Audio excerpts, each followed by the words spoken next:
Lu tahu nggak? Ada seorang wanita yang terlahir dengan segalanya, kekayaan, status, dan kemewahan, tetapi dia lebih milih buat menjauh dari itu. Semua demi menolong orang yang bahkan nggak dia kenal, namanya Florence Nightingale. Bagi dia, cinta bukan soal apa yang bisa kita miliki, tapi soal apa yang berani kita berikan.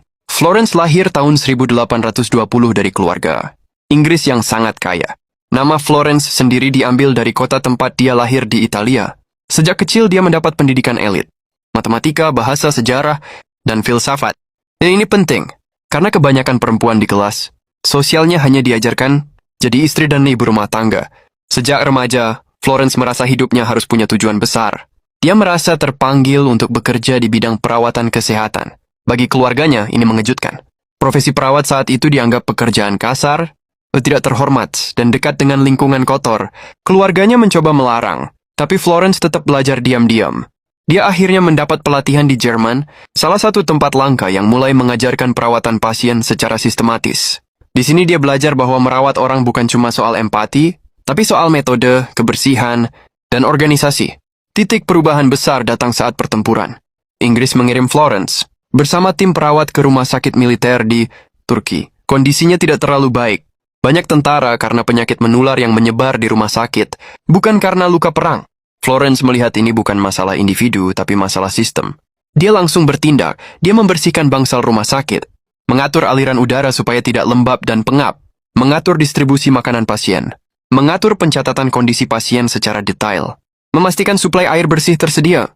Perubahan ini menurunkan angka kematian secara signifikan, yang membuat Florence berbeda dari banyak orang pada zamannya.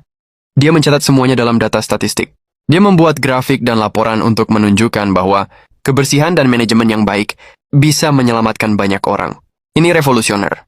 Dunia medis mulai berubah dari pengalaman subjektif menjadi pendekatan berbasis bukti. Selama perang, Florence sering berjalan malam hari memeriksa pasien. Karena itu dia dikenal sebagai Lady with the Lamp. Tapi julukan itu hanya bagian kecil dari ceritanya. Dampak terbesarnya justru ada di sistem yang dia bangun. Ideologi perang Silazimi Florence menjadi sangat terkenal, tapi dia tidak menggunakan ketenaran untuk hidup nyaman. Dia menggunakan pengaruhnya untuk mendorong reformasi besar di bidang kesehatan publik Inggris. Dia membantu merancang standar rumah sakit modern. Dia membantu memperbaiki sistem sanitasi kota. Dia menulis laporan kesehatan militer yang memengaruhi kebijakan pemerintah. Tahun 1860, dia mendirikan Nightingale Training School for Nurses di London. Ini sekolah perawat profesional pertama yang benar-benar modern, dan dari sini perawat mulai dianggap tenaga medis terlatih, bukan pekerja tanpa pendidikan. Murray dan Florence kemudian menyebar ke banyak negara, membawa standar baru perawatan